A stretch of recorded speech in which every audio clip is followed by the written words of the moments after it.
This is a tree I have known all my life, an old white cedar on the shore of Lake of the Woods. As a boy, I walked past it, smelling the resin in its scaly needles, watching the tiny rose-shaped cones open, listening to yellow warblers sing in its branches. Pileated woodpeckers worked this tree often, their red crests flashing through the forest, the echoes of their chopping. They carved out great cavities in the trunk in search of carpenter ants, probing with their long tongues to spear prey. After they left, I would see ants pouring from the fresh wounds, and then, in time, I watched as the cedar healed over, closing those holes once more. But the years caught up with a similar, nearby cedar.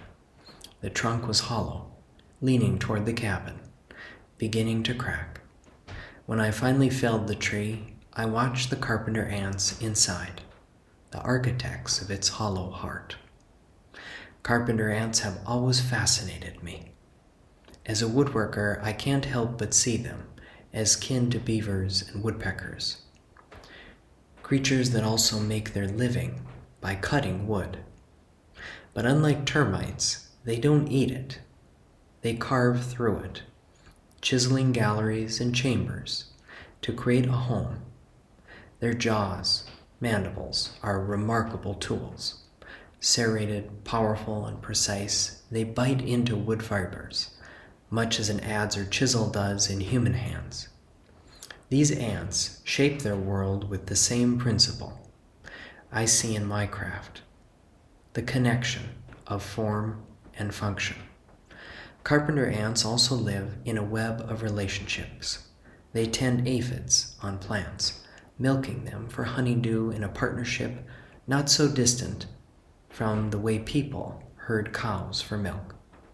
Their colonies are complex societies, interwoven with the lives of trees, plants, birds, and other insects.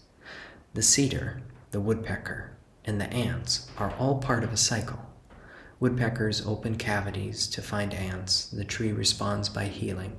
The ants continue carving new passages. Other creatures eventually use those hollows. Owls, squirrels, wood ducks. Even after the tree has fallen, the work of ants continues, returning wood to soil. For me, carpenter ants are more than pests or curiosities. They are woodcutters, builders, neighbors, part of the deep story of forests. To listen, to watch, to understand their work is to see again how life shapes wood and how wood shapes life.